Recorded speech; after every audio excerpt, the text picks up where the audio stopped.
હાસોડ તાલુકાના અલવા ગામના 22 વર્ષીય અતુલ પટેલ માર્ગ અકસ્માતમાં ગંભીર રીતે ઇજાગ્રસ્ત થયા બાદ અંકલેશ્વરની જયાબેન મોદી હોસ્પિટલમાં બ્રેઇન ડેડ જાહેર કરાયા હતા. દુઃખની આ ક્ષણમાં રાજ્યના મંત્રી ઈશ્વરસિંહ પટેલ અને ડોનેટ લાઈફ ટીમના માર્ગદર્શન હેઠળ પરિવારે અતુલના અંગદાનનો ઐતિહાસિક નિર્ણય લીધો હતો. પરિવારના આ મહાન નિર્ણયથી હૃદય, લીવર, 2 કિડની, સ્વાદુપિંડ અને ચક્ષુઓનું દાન કરી 6 જરૂરિયાતમંદ દર્દીઓને નવજીવન મળ્યું છે.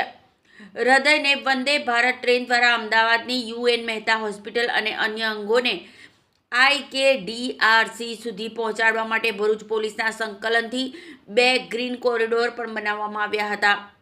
અમારો અતુલ હવે પાછો નહીં આવે, પણ તેના અંગોથી અન્યને જીવન મળે એ જ મોટી માનવ સેવા છે. પરિવારના આ શબ્દો આજે લાખો લોકો માટે પ્રેરણા બન્યા છે.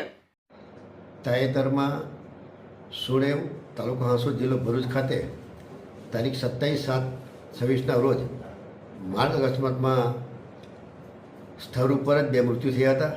એ પૈકી ત્રીજા અલવા ગામના નવયુવાન એવા અતુલભાઈ પટેલનું બ્રેન ડેમેજ થતાં સારવાર દરમિયાન કરુણ મૃત્યુ થયું હતું.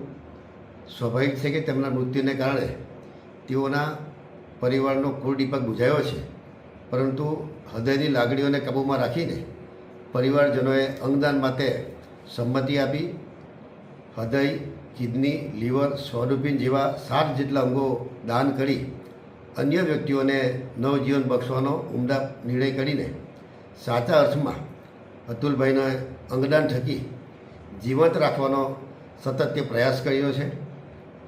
પરિવારની ભાવનાને હું બિરદાવું છું અને સ્વર્ગસ્થ અતુલભાઈના આત્માને પરમ કૃપાળુ પરમાત્મા ચીર શાંતિ પ્રદાન કરે તે માટે પ્રભુને પ્રાર્થના કરું છું. સાથે જ શ્રીમતી જયાબેન મોદી હોસ્પિટલના અંકલેશ્વરનો સ્ટાફ તેમજ પદ્મશ્રી નિલેશ માંદેલવાલાને પણ હું વંદન કરું છું.